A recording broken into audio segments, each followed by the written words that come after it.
tell you the truth.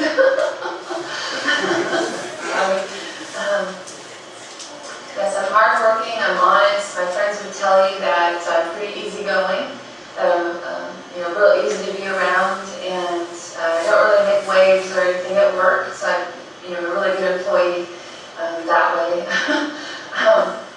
Let's see, what else?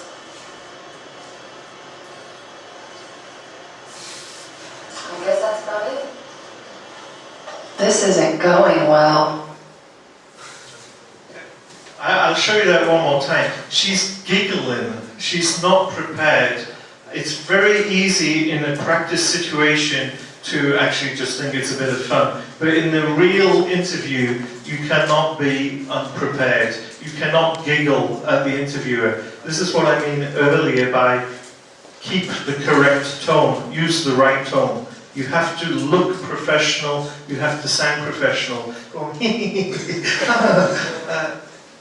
It's not okay. It's a hard question. It's not okay. It shows that you haven't thought about why you are suitable for the company. It really is, it's a tricky question. Tell me about yourself. A lot of people will fail the interview because they can't talk about themselves. They can't structure a few sentences to tell the company who you are and why you are a perfect candidate for the company.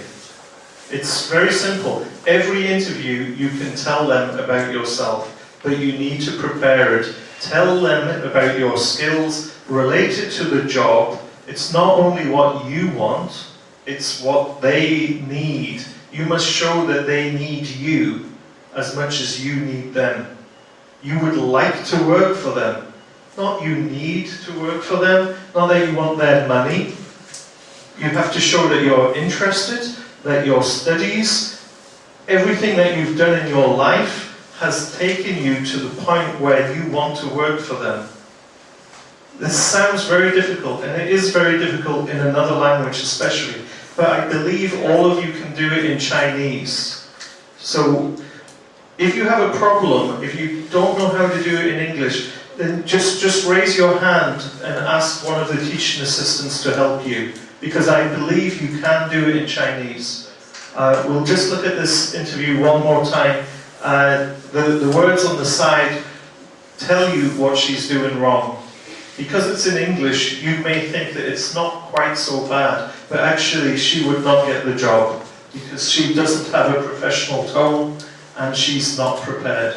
So we look at this one more time, and then I'll give you one more chance to practice yourselves. There he is. What's wrong with this picture? I'm disappointed. Tell me about yourself. Well, I'm hardworking. If you give me a project to do and there's a deadline that it needs to be done, I can put my head down and focus on that and get the project done. Sorry, I really giggle. This is a hard question. I haven't thought this way about myself.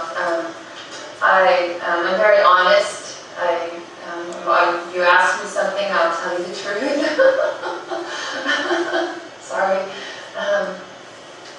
Yes, I'm hardworking, I'm honest. My friends would tell you that I'm pretty easygoing, that I'm real easy to be around, and I don't really make waves or anything at work, so I'm a really good employee that way. Let's see, what else?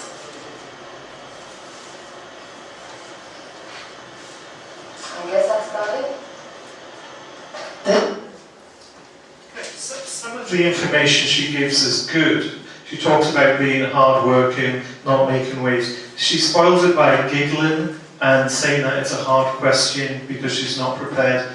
And the other thing is, one of you asked me, and it was a good question, how do you finish the self-introduction? She didn't know how to finish it. She goes, I guess that's about it.